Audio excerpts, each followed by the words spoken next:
क्या आपने कभी सोचा है कि जापान का एक आम परिवार अपनी कमाई का 30% तक कैसे बचा लेता है, जबकि हम में से ज्यादातर लोग 5% बचाने के लिए भी संघर्ष करते हैं? क्या होगा अगर मैं आपसे कहूं कि एक ऐसा फाइनेंशियल कोड है जिसका जापानी पीढ़ियों से चुपचाप पालन करते आ रहे हैं, जिसके बारे में ज्यादातर भारतीयों ने कभी सुना भी नहीं है। वॉरेन बफे ने एक बार कहा था कि उनके सबसे आर्थिक रूप से सुरक्षित दोस्त कुछ ऐसे धन सिद्धांतों को मानते हैं जो उन्होंने जापान में देखे थे। बफे ने समझाया कि जापानी समझते हैं कि दौलत पैसा दिखाने के बारे में नहीं है, ये इसे चुपचाप बढ़ाने के बारे में है, और वे अपनी किस्मत महंगी गाड़ियों या आलीशान बंगलों के बिना बनाते हैं, यानी उन स्टेटस सिंबल्स के बिना जिन्हें हम अक्सर अमीरी से जोड़ते हैं। इस वीडियो में मैं 7 सबसे शक्तिशाली जापानी मनी सीक्रेट्स की गिनती करने जा रहा हूं और सबसे क्रांतिकारी सीक्रेट को आखिर के लिए बचा कर रखूंगा। ये कोई जटिल निवेश रणनीतियां या रातों रात अमीर बनने की स्कीमें नहीं हैं, बल्कि ये वो सदाबहार आदतें हैं जो आपको कर्ज खत्म करने और स्थायी संपत्ति बनाने में मदद कर सकती हैं। हर रहस्य एक जापानी ज़ेन गार्डन में रखे पत्थर की तरह है, अकेले भी शक्तिशाली, लेकिन जब एक साथ रखे जाते हैं तो वे कुछ सचमुच परिवर्तनकारी बनाते हैं। जैसे जैसे हम 7 से 1 की ओर बढ़ेंगे, सीक्रेट नंबर 5 पर खास ध्यान दीजिएगा। ये वो एक है जिसे ज्यादातर लोग पूरी तरह से नजरअंदाज कर देते हैं, फिर भी जापान में इसे वित्तीय स्वतंत्रता की नींव माना जाता है। जब तक हम सीक्रेट नंबर 1 पर पहुंचेंगे, आप समझ जाएंगे कि जापानी परिवार मामूली आमदनी पर भी बिना बेवजह के जोखिम लिए या कर्ज में डूबे कैसे धन बना सकते हैं। पहला रहस्य, शिनरियो, सोशल कैपिटल यानी सामाजिक पूंजी पैसे से ज्यादा कीमती है। सोचिए, अगर कल आपका सारा पैसा खत्म हो जाए तो आपको उभरने में सबसे ज्यादा क्या मदद करेगा? आपका बैंक बैलेंस, आपके निवेश या आपके कनेक्शंस? जापान में लोग सिर्फ पैसे पर निर्भर नहीं रहते, वे अपनी प्रतिष्ठा की ताकत पर भरोसा करते हैं। इस अवधारणा को शिनरियो कहा जाता है, जिसका अर्थ है विश्वास और साख। जहां हम भारतीय अपने इन्वेस्टमेंट पोर्टफोलियो को लेकर चिंतित रहते हैं, वहीं जापानी समझते हैं कि भरोसेमंद रिश्तों का आपका नेटवर्क अक्सर आपके खाते में मौजूद किसी भी नंबर से ज्यादा आपकी वित्तीय मजबूती तय करता है। 2008 की आर्थिक मंदी के दौरान एक जापानी बिजनेसमैन की कंपनी डूबने पर सब कुछ खत्म हो गया, लेकिन हफ्तों के भीतर उसके पास 3 नौकरियों के ऑफर थे और निवेशक उसके साथ व्यापार करना चाहते थे। क्यों? क्योंकि उसने सालों तक कुछ ऐसा बनाया था जिसे पैसा नहीं खरीद सकता, भरोसे पर आधारित रिश्ते। हम भारतीयों की एक गलती ये है कि हम दौलत को सिर्फ रुपयों में मापते हैं और उस चीज में निवेश करना भूल जाते हैं जो हमारी सबसे बड़ी वित्तीय संपत्ति हो सकती है। मुंबई के एक फाइनेंशियल एडवाइजर जयेश ने यह तब सीखा जब उसकी फर्म डूब गई। उसने बताया, मेरे पास बचत थी, लेकिन मुझे असल में एक ऐसे क्लाइंट ने बचाया जो मुझ पर इतना भरोसा करता था कि वो मेरे साथ मेरी नई कंपनी में आ गया और अपने साथ 15 नए रेफरल भी लाया। जब हम भारत में वित्तीय कठिनाई का सामना करते हैं तो हम अक्सर खुद को अलग थलग कर लेते हैं। जापान में वे अपना नेटवर्क सक्रिय करते हैं। एक वित्तीय झटके के बाद ये पूछने के बजाय कि तुम्हारा कितना नुकसान हुआ, जापानी लोग पूछते हैं, तुम्हें फिर से खड़ा होने में कौन मदद कर सकता है? ये छोटा सा अंतर वित्तीय सुरक्षा के बारे में एक गहरी सच्चाई बताता है जो बैंक बैलेंस से कहीं परे है। आज रात अपने निवेश का रिटर्न देखने से पहले शायद अपने रिश्तों के पोर्टफोलियो का ऑडिट करें। क्या आप ऐसे व्यक्ति के रूप में जाने जाते हैं जो लगातार अच्छी वैल्यू देता है? क्या लोग आपके कहे हुए शब्द पर उतना ही भरोसा करते हैं जितना वे किसी कानूनी कॉन्ट्रैक्ट पर करेंगे? नीचे कमेंट्स में अपने अनुभव शेयर करें कि कैसे आपके नेटवर्क ने मुश्किल समय में आपकी मदद की है। जहां हम लोग ऊंचे रिटर्न के पीछे भागते हैं, वहीं जापानी चुपचाप ऐसे नेटवर्क बनाते हैं जो ऐसे अवसर प्रदान करते हैं जिन्हें अकेला पैसा कभी नहीं खरीद सकता। लेकिन भरोसा तो बस शुरुआत है। अगला जापानी रहस्य आपके खर्च करने की आदतों को पूरी तरह से बदल सकता है और आपके पैसे को बहुत लंबे समय तक टिका सकता है। दूसरा रहस्य, जिशुकु, जापानी वित्तीय आत्मनियंत्रण। एक ऐसी संस्कृति में जहां हमें अभी खरीदो बाद में चुकाओ, बाय नाउ पे लेटर के संदेशों से घेरा जाता है, जापानी एक बिल्कुल रास्ते पर चलते हैं। वे जिशुकु का अभ्यास करते हैं, वित्तीय आत्मसंयम का एक अनुशासन जो उपभोग के साथ उनके रिश्ते को बदल देता है। जहां लोग लेटेस्ट आईफोन के लिए लाइनों में लगते हैं या अपनी अलमारियों को ऐसे कपड़ों से भर देते हैं जिन्हें वे कभी कभार ही पहनते हैं, वहीं जापानी खुद से पूछते हैं, क्या मुझे वाकई इसकी जरूरत है या मैं सिर्फ एक पल की इच्छा को पूरा कर रहा हूं? ये मानसिकता अभाव के बारे में नहीं है, ये स्वतंत्रता के बारे में है।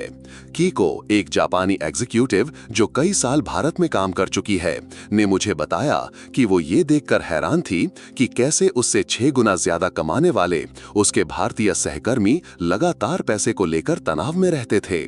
वे नई कारें, बड़े घर और महंगे गैजेट्स खरीदते थे और फिर शिकायत करते थे कि वे बचत नहीं कर पा रहे हैं। वो कहती है, मैं आराम से रहती थी और फिर भी घर पैसे भेजती थी। इस आत्मनियंत्रण का असर चौंकाने वाला है। जापानी लोग अपनी आय का औसतन 30% बचाते हैं, जबकि कई भारतीय 5% बचाने के लिए भी संघर्ष करते हैं। ऐसा नहीं है कि वे ज्यादा कमाते हैं, उन्होंने बस उन आवेगी खरीदारियों के खिलाफ एक मानसिक बाधा बना ली है। कल्पना कीजिए कि आप अपने जीवन की गुणवत्ता से समझौता किए बिना अपनी सैलरी का 1/3 हिस्सा बचा रहे हैं। जिशुकु को लागू करना आश्चर्यजनक रूप से आसान है। 30 दिन के नियम से शुरू करें। जब भी आपको कोई गैर जरूरी चीज खरीदने की तीव्र इच्छा हो तो उसे लिख लें और 1 महीने तक प्रतीक्षा करें। अगर उस समय के बाद भी वो चीज महत्वपूर्ण लगती है तो उसे बिना किसी अपराध बोध के खरीद लें। मेरे दोस्त डेविड ने ये एक 80,000 रुपए के टीवी के साथ करने की कोशिश की जो उसे खरीदना ही था। 30 दिनों के बाद उसे एहसास हुआ कि उसे वो टीवी याद भी नहीं है। इस नियम को 1 साल तक लागू करके उसने उन खरीदारियों पर 1.5 लाख रुपए से ज्यादा बचाए जो कुछ हफ्तों में भुला दी जाती। इस दृष्टिकोण की शक्ति यह है कि इसमें हर पैसे का हिसाब रखने या तंगी में जीने की जरूरत नहीं है। ये हर खरीद से पहले बस एक सरल सवाल पूछने के बारे में है, क्या ये चीज सचमुच मेरी जिंदगी को बेहतर बनाएगी? इस सोच में बदलाव ने लाखों जापानी लोगों की मदद की है। वे आय के स्तर की परवाह किए बिना वित्तीय स्थिरता बनाए रखते हैं क्योंकि वे समझते हैं कि आवेग में खर्च न किया गया हर एक रुपया उनके भविष्य के लिए काम करने वाला एक सिपाही बन जाता है। इससे पहले कि हम अपने तीसरे रहस्य पर आगे बढ़ें, मैं आपसे कुछ पूछना चाहता हूं। क्या आपको अब तक ये जापानी वित्तीय सिद्धांत मददगार लगे हैं? अगर आप पैसे के प्रबंधन पर इस अलग दृष्टिकोण का आनंद ले रहे हैं तो नीचे कमेंट्स में नई सोच टाइप करें। मैं हर कमेंट पढ़ता हूं और आपकी प्रतिक्रिया मुझे इस तरह की और सामग्री बनाने में मदद करती है। अब चलिए हमारे तीसरे रहस्य की ओर बढ़ते हैं जो आपको शायद सबसे ज्यादा हैरान कर सकता है। तीसरा रहस्य, जापानी कर्ज मुक्त प्रणाली। भारत में कर्ज को अब एक जरूरत की तरह देखा जाने लगा है। Credit card, car loan, student loan और अब तो बाय नाउ पे लेटर जैसी स्कीम्स हमारी जिंदगी का हिस्सा बन चुकी हैं। लेकिन जापान में मानसिकता पूरी तरह से अलग है। पैसे के प्रति उनका दृष्टिकोण कर्ज से बचने की मजबूत नींव पर बना है। ऐतिहासिक रूप से उनके पास तानो-मोशी नामक सामुदायिक बचत प्रणालियां थीं, लेकिन आधुनिक जापानी वित्तीय अनुशासन हर कीमत पर कर्ज से बचने की सांस्कृतिक प्रतिबद्धता से आता है। जापान में क्रेडिट को जीवन जीने का तरीका नहीं बल्कि एक अंतिम उपाय माना जाता है। उनकी वित्तीय आदतों के बारे में जो बात सबसे ज्यादा चौंकाती है वो है नकदी के लिए उनकी प्राथमिकता। जहां हम भारतीय लगभग हर चीज के लिए यूपीआई और क्रेडिट कार्ड स्वाइप करते हैं, वहीं कई जापानी व्यवसाय अभी भी मुख्य रूप से नकदी पर काम करते हैं, जो अभी चुकाओ बाद में नहीं वाली मानसिकता को मजबूत करता है और लोगों को कर्ज के जाल से बचाता है।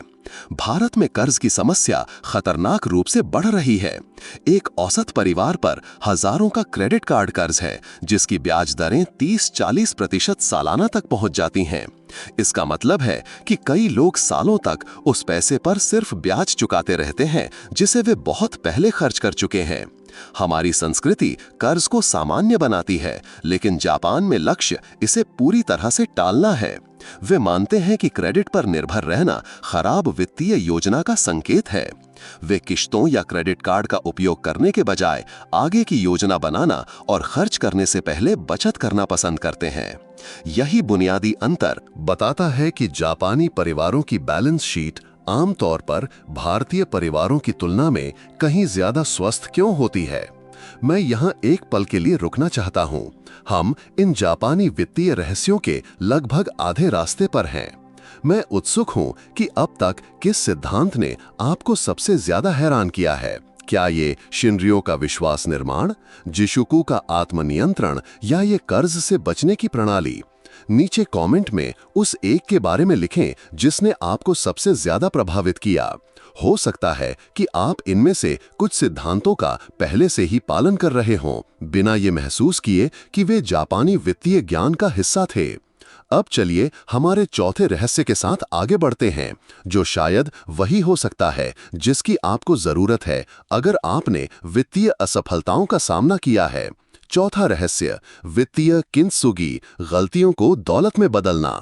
जब कोई भारत में वित्तीय गलती करता है, चाहे कर्ज जमा करना हो, किसी बुरे निवेश में पैसा खोना हो या दिवालियापन का सामना करना हो, तो सबसे आम प्रतिक्रिया निराशा और अपराध बोध की होती है। लेकिन जापान में एक अवधारणा है जो इस मानसिकता को पूरी तरह से बदल देती है, किंत्सुगी। किंत्सुगी टूटी हुई मिट्टी के बर्तनों की मरम्मत के लिए इस्तेमाल की जाने वाली एक प्राचीन जापानी तकनीक है। दरारों को छिपाने की कोशिश करने के बजाय जापानी उन्हें सोने से भर देते हैं, जिससे वो वस्तु पहले से भी ज्यादा मूल्यवान बन जाती है। ये सिद्धांत सिर्फ कला पर लागू नहीं होता, ये एक शक्तिशाली वित्तीय दर्शन भी है। हर कोई जीवन में कभी न कभी वित्तीय गलतियां करता है। जो लोग ठीक हो जाते हैं और जो लोग समस्या में फंसे रहते हैं, उनके बीच का अंतर इस बात में निहित है कि वे इन गलतियों को कैसे देखते हैं। जापानी जानते हैं कि एक वित्तीय गलती का मतलब अंत नहीं है, ये सीखने और पुनर्निर्माण का एक अवसर है। मुंबई की सारा की कहानी लीजिए। उसने अपनी आधी बचत एक ऐसे निवेश में खो दी जो पूरी तरह से सुरक्षित लग रहा था।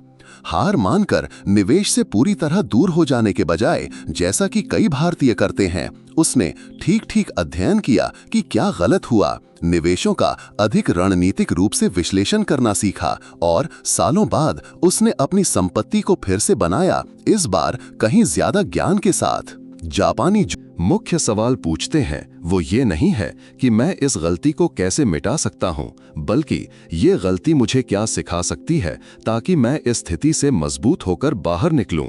ये सूक्ष्म बदलाव वित्तीय असफलताओं को आपदाओं से मूल्यवान सीखने के अनुभवों में बदल देता है, जो अंततः आपके वित्तीय भविष्य को मजबूत करते हैं। अगर आपने वित्तीय कठिनाइयों का अनुभव किया है या गलतियां की हैं, तो इस जापानी मानसिकता को लागू करने का तरीका यहाँ है। सबसे पहले अपनी वित्तीय त्रुटियों पर विचार करें। खुद को दोष देने के बजाय पूछें, मैं इससे क्या सीख सकता हूँ। दूसरा, एक रिकवरी प्लान बनाएं। यदि आप कर्ज में हैं या पैसा खो चुके हैं, तो कदम दर कदम ठीक होने के लिए एक ठोस रणनीति बनाएं।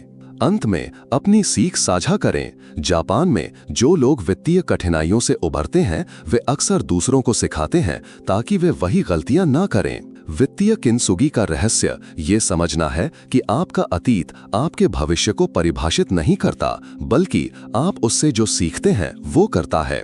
और असफलताओं को सोने में बदलने का ये दर्शन अगले जापानी रहस्य में पूरी तरह से विस्तारित होता है। सुरक्षित सेवानिवृत्ति के लिए उनका दृष्टिकोण, जो आपकी वर्तमान आय की परवाह किए बिना काम करता है। पांचवा रहस्य, जापानी दीर्घकालिक बचत दृष्टिकोण। भारत में कई लोग पर्याप्त धन के बिना सेवानिवृत्ति तक पहुंचते हैं। शोध के अनुसार लगभग 50% भारतीयों के पास सेवानिवृत्ति के लिए 10 लाख रुपए से भी कम की बचत है, और कई लोग सरकारी पेंशन या ईपीएफ पर निर्भर रहते हैं, जो जीवन यापन की लागतों को कवर करने के लिए पर्याप्त नहीं हो सकता। जापान में बाद के जीवन की तैयारी का दृष्टिकोण अलग है। जबकि जापान अपनी बढ़ती आबादी के साथ अपनी सेवानिवृत्ति चुनौतियों का सामना कर रहा है, जापानी व्यक्ति आमतौर पर अपने पूरे जीवन में बचत और निवेश करते हैं, एक व्यक्तिगत सुरक्षा जाल बनाते हैं जो सरकारी कार्यक्रमों का पूरक होता है। ऐसा इसलिए नहीं है कि उनकी पेंशन प्रणाली एकदम सही है, बल्कि इसलिए है कि उनकी बचत की आदतें असाधारण हैं। बाद के जीवन में वित्तीय सुरक्षा की कुंजी 3 मूलभूत सिद्धांतों में निहित है। पहला, जल्दी शुरू करें। जापानी जानते हैं कि जब भविष्य के लिए निवेश करने की बात आती है तो समय पैसे से ज्यादा महत्वपूर्ण होता है। जहां कई भारतीय 40 या 50 की उम्र में बचत करना शुरू करते हैं, वहीं जापान में बचत की संस्कृति उनके 20 के दशक में शुरू हो जाती है। उदाहरण के लिए, यदि आप 25 साल की उम्र में सिर्फ 10,000 रुपए प्रति माह का SIP शुरू करते हैं, तो 12% के औसत वार्षिक रिटर्न के साथ आप 60 साल की उम्र तक 2.5 करोड़ से अधिक जमा कर सकते हैं। यदि आप 40 की उम्र में शुरू करते हैं, तो अंतिम राशि घटकर केवल 60 लाख रह जाती है। ये नाटकीय अंतर निवेश की गई राशि के बारे में नहीं है, ये आपके पैसे को बढ़ने के लिए समय देने के बारे में है। दूसरा सिद्धांत सरल लेकिन शक्तिशाली है। हमेशा अपनी कमाई से कम खर्च करें। जहां कई भारतीय अपनी आय बढ़ने पर अपना खर्च बढ़ा देते हैं, वहीं जापानी अक्सर अपनी जीवन शैली को वही रखते हैं और बढ़ी हुई सैलरी को बचत और निवेश में निर्देशित करते हैं। यही कारण है कि जापान में मध्यम आय वाले भी अमेरिका में उच्च आय वालों की तुलना में अधिक सुरक्षा के साथ सेवानिवृत्त होते हैं। वे दिखावे की खरीदारी, अनावश्यक लग्जरी कारों और बड़े घरों से बचते हैं जिनमें उच्च रखरखाव लागत होती है। ये सुनिश्चित करता है कि अतिरिक्त पैसा दीर्घकालिक वित्तीय सुरक्षा की ओर निर्देशित हो, न कि उन खर्चों की ओर जो संसाधनों को खत्म कर देते हैं। तीसरा, लंबी अवधि के दृष्टिकोण के साथ रूढ़िवादी निवेश। जहां कई अमेरिकी जल्दी अमीर बनने के लिए उच्च जोखिम वाले निवेशों पर दांव लगाते हैं, वहीं जापानी सुरक्षित और अधिक सुसंगत रणनीतियों को पसंद करते हैं। कई लोग स्थिर निवेशों पर ध्यान केंद्रित करते हैं, जो मामूली वृद्धि प्रदान करते हुए पूंजी को संरक्षित करते हैं। दिलचस्प बात यह है कि जहां कई जापानी वरिष्ठ पारंपरिक सेवानिवृत्ति की आयु के बाद भी काम करना जारी रखते हैं, वे ऐसा मजबूरी के बजाय अपनी पसंद से करते हैं। उनकी जीवन भर की बचत की आदतों ने दायित्वों के बजाय विकल्प बनाए हैं। यदि आप सरकार पर निर्भर हुए बिना एक सुरक्षित सेवानिवृत्ति सुनिश्चित करना चाहते हैं, तो इन चरणों का पालन करें। अभी निवेश करना शुरू करें, भले ही ये एक छोटी राशि हो। नियम सरल है, जितनी जल्दी हो उतना अच्छा। अनावश्यक कर्ज से बचें। एक सरल जीवन शैली का मतलब भविष्य में अधिक पैसा है। लंबी अवधि के फोकस के साथ निवेश करें। इंडेक्स फंड और रियल एस्टेट जैसे सुरक्षित और स्थिर निवेश चुनें। अपने योगदान को स्वचालित करें। अपने निवेश खाते में स्वचालित जमा सेट करें और उनके बारे में भूल जाएं। जापानी जानते हैं कि सेवानिवृत्ति भविष्य में चिंता करने वाली कोई चीज नहीं है, ये वर्तमान में बनाने वाली चीज है। लेकिन इस अनुशासन को बिना अभाव महसूस किए बनाए रखने के लिए वे एक और सिद्धांत का पालन करते हैं, जो शायद सभी जापानी वित्तीय रहस्यों में सबसे व्यवहारिक है। छठा रहस्य, वित्तीय सरलता कोड हारा हाची बू। भारत में और ज्यादा बेहतर है कि मानसिकता कई लोगों के वित्तीय जीवन पर हावी है। लोग अपनी जरूरत से बड़े घर खरीदते हैं, शॉपिंग कार्ट को उससे ज्यादा भोजन से भरते हैं जितना वे खा सकते हैं, और अक्सर बिना एहसास के एक फुलाया हुआ जीवन जीते हैं। लेकिन जापान में एक सिद्धांत है जो जीवन के सभी क्षेत्रों में संयम सिखाता है, जिसमें पैसा भी शामिल है। इस सिद्धांत को हारा हाची भू कहा जाता है, जिसका अर्थ है तब तक खाओ जब तक तुम 80% भर न जाओ। यद्यपि ये एक खाद्य दर्शन के रूप में उत्पन्न हुआ, ये अवधारणा विस्तारित हुई है और जापानी वित्तीय सफलता की कुंजी में से एक बन गई है। जापान में ये नियम सिर्फ भोजन पर ही नहीं, बल्कि उपभोग और जीवन शैली पर भी लागू होता है। विचार सरल है, कभी भी सीमा तक न जाएं, हमेशा एक सुरक्षा मार्जिन छोड़ें। इसका मतलब है कि अपनी अधिकतम क्षमता से नीचे रहना, उन फालतू खर्चों से बचना जो वास्तविक मूल्य नहीं लाते, और अप्रत्याशित घटनाओं और वित्तीय अवसरों के लिए जगह छोड़ना। भारत में कई लोग अपने बजट की सीमा पर जीते हैं। अगर वे 1 लाख रुपए महीना कमाते हैं, तो वे 1 लाख या उससे अधिक खर्च करते हैं। अगर उन्हें काम पर तरक्की मिलती है, तो वे तुरंत अपने जीवन स्तर को बढ़ा देते हैं। बचत या निवेश तभी होता है जब पैसा बचा हो, और ऐसा बहुत कम होता है। ये जीवन शैली वित्तीय तनाव का एक चक्र बनाती है, जहां कोई भी आपात स्थिति कर्ज का कारण बन सकती है। जापान में सोच विपरीत है। अगर आप 1 लाख रुपए कमाते हैं तो ऐसे जिएं जैसे आप 80,000 रुपए कमाते हैं। अगर आपको वेतन वृद्धि मिलती है तो खर्च वही रखें और अंतर का निवेश करें। यदि आपके पास वित्तीय ढील है तो उसे भरने की जल्दी ना करें। मानसिकता में ये छोटा सा समायोजन समय के साथ एक बड़ा अंतर बनाता है। यदि आप अपनी वित्तीय सुरक्षा को बेहतर बनाने के लिए इस जापानी सिद्धांत को अपनाना चाहते हैं तो इन प्रथाओं का पालन करें। अपनी कमाई का केवल 80% खर्च करें। अपनी जीवन शैली के लिए एक सीमा निर्धारित करें और हमेशा एक मार्जिन बनाए रखें। जीवन शैली की मुद्रास्फीति से बचें। सिर्फ इसलिए कि आप अधिक खर्च कर सकते हैं, इसका मतलब ये नहीं है कि आपको करना चाहिए। 30 दिनों के लिए खरीदारी स्थगित करें। अगर 1 महीने के बाद भी ये आवश्यक है तो इसे खरीदें। एक लगातार बढ़ती हुई रिजर्व रखें। बचा हुआ पैसा समय के साथ बढ़ने के लिए निवेश किया जाना चाहिए। जापानी जानते हैं कि वित्तीय स्थिरता की कुंजी अधिक कमाना नहीं बल्कि समझदारी से खर्च करना है, और हारा हाचिबू ठीक यही सिखाता है। लेकिन एक अंतिम रहस्य है जो धन को देखने के आपके तरीके को पूरी तरह से बदल सकता है, और ये सभी का सबसे शक्तिशाली सिद्धांत है। 7वां रहस्य, जापान पैसे का पीछा नहीं करता, वो सिस्टम बनाता है। भारत में वित्तीय मानसिकता पैसे के अथक पीछा पर आधारित है। छोटी उम्र से ही लोगों को सिखाया जाता है कि उन्हें अधिक कमाने के लिए अधिक घंटे काम करने की जरूरत है, आय बढ़ाने के लिए बेहतर नौकरी पाने की जरूरत है, एक निश्चित वित्तीय स्तर तक पहुंचने के लिए कुछ भी करने की जरूरत है। लेकिन जापान में सोच अलग है। पैसे के पीछे हताश होकर भागने के बजाय वे वित्तीय विकास के लिए स्थायी सिस्टम बनाते हैं। जापानी काइजेन नामक एक दर्शन का पालन करते हैं, जिसका अर्थ है निरंतर सुधार। यह सिद्धांत, जो विनिर्माण में प्रसिद्ध है लेकिन व्यक्तिगत वित्त में समान रूप से शक्तिशाली है, सिखाता है कि धन एक दिन में नहीं बल्कि समय के साथ हजारों छोटे स्मार्ट निर्णयों में बनाया जाता है।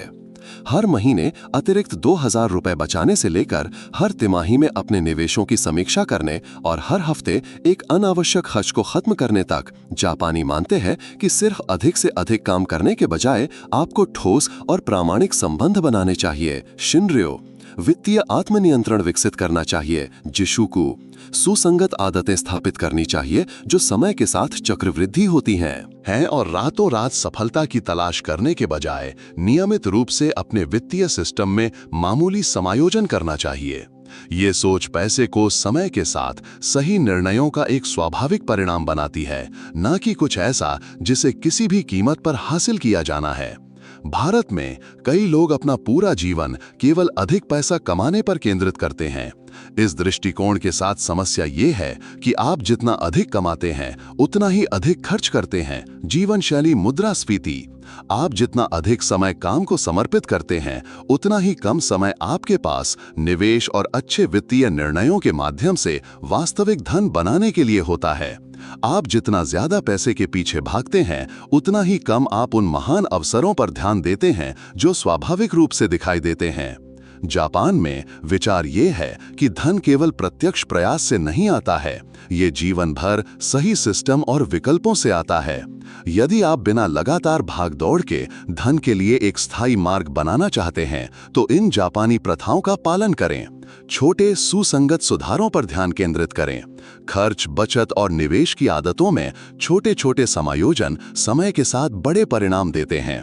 स्वचालित सिस्टम स्थापित करें। निवेश खातों में नियमित हस्तांतरण सेट करें ताकि आप इच्छा शक्ति पर निर्भर न रहें। धैर्य का अभ्यास करें। जापानी समझते हैं कि वित्तीय सफलता शायद ही कभी जल्दी होती है, लेकिन लगभग हमेशा अंततः होती है जब आप सिद्ध सिद्धांतों का लगातार पालन करते हैं। जापानी जानते हैं कि धन की कुंजी पैसे को अपने आप गुणा करने के लिए सही वातावरण बनाना है, और जब आप ये समझ जाते हैं तो पैसा एक चिंता का विषय नहीं रह जाता है और एक बेहतर जीवन के लिए सिर्फ एक उपकरण बन जाता है। 1 से 10 के पैमाने पर ये 7 जापानी वित्तीय रहस्य आपके लिए कितने मूल्यवान थे और आज आप अपने जीवन में कौन सा लागू करना शुरू करेंगे? अपने विचार नीचे कमेंट्स में साझा करें, मैं हर एक को पढ़ता हूँ। अगर आप जापानी वित्तीय ज्ञान पर और ऐसे ही गहराई से विश्लेषण चाहते हैं तो कमेंट्स में पार्ट 2 टाइप करें और सुनिश्चित करें कि आपने प्रो बफेट HQ को सब्सक्राइब किया है और नोटिफिकेशंस ऑन हैं ताकि आप ऐसी कोई भी मास्टर क्लास मिस ना करें।